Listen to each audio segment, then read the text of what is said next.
প্রথমে এই কাপটা এখানে লাগিয়ে দিবা, এই মুখটা এখানে লাগিয়ে দিবা। তারপরে এই যে প্লাগটা আছে, প্লাগটা এখানে লাইনে লাগিয়ে দিবা। তারপর এখানে সুইচ দিবা। সুইচ দেওয়ার পর এখানে পাওয়ারের যে সুইচটা আছে, আগে সুইচটা অন করে দিবা। এখন সুইচটা অন হয়েছে, হওয়ার পর এটা হচ্ছে হিটারের সুইচ, এই হিটারের সুইচটা অন করে দিবা। অন করার পর এখন হিট শুরু হয়েছে। এখন হিটটাকে কম বেশি করার জন্য এখানে যে রেগুলেটরটা আছে এইটা এদিক দিয়ে ঘুরাবা। সেকন দাড়িটা যে চেকন আছে, এই চেকনের দিকে নিয়ে আসলে হিটটা আস্তে আস্তে কমতেছে। আর হিটটা বাড়ানোর জন্য দাড়িটা মোটা পাশে যে পাশে আছে এটা ঘুরাইতে হবে। তারপর চশমার লিখে পেয়েছি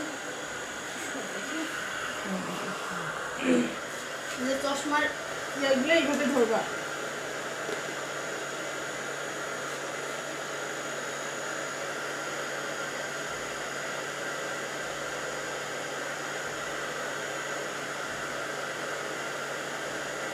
একটু তাপ দেওয়ার পর তোমার যেদিকে ইচ্ছা তুমি একটু বাঁকায় নিবা।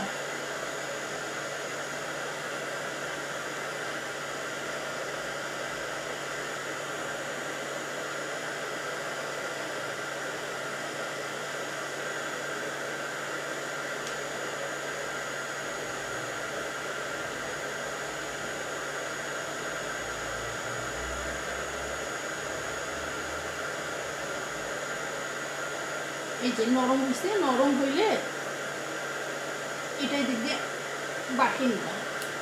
আর একটা যদি নোজ প্যাডটা তুমি একটু মনে করো যে ফ্রেমটা একটু এইদিকে বাড়ি গেছে, যদি এরকম করতে চাও তখন এটা এখানে লাগিয়ে দিবা, এটা বসে দিবা। বসে দেওয়ার পর এই নোজ প্যাডটা এর উপর ধরবা, একটু একটু বেশি তাপ নিবে। তারপরে হচ্ছে নরম হবে, নরম হলে যে নরম হয়ে গেছে, তারপর এই দিক দিয়ে একটু চাপ দিলে এটা ছোট হয়ে যাবে। আর অনেকক্ষণ আবার তাপ দিও না, ফ্লেম গলে যাবে। খুলে দিলাম প্রথমে, তারপরে বন্ধ করার সময় আগে ওই হিটারটা অফ করবা, তারপরে পাওয়ারের সুইচটা। শেষ।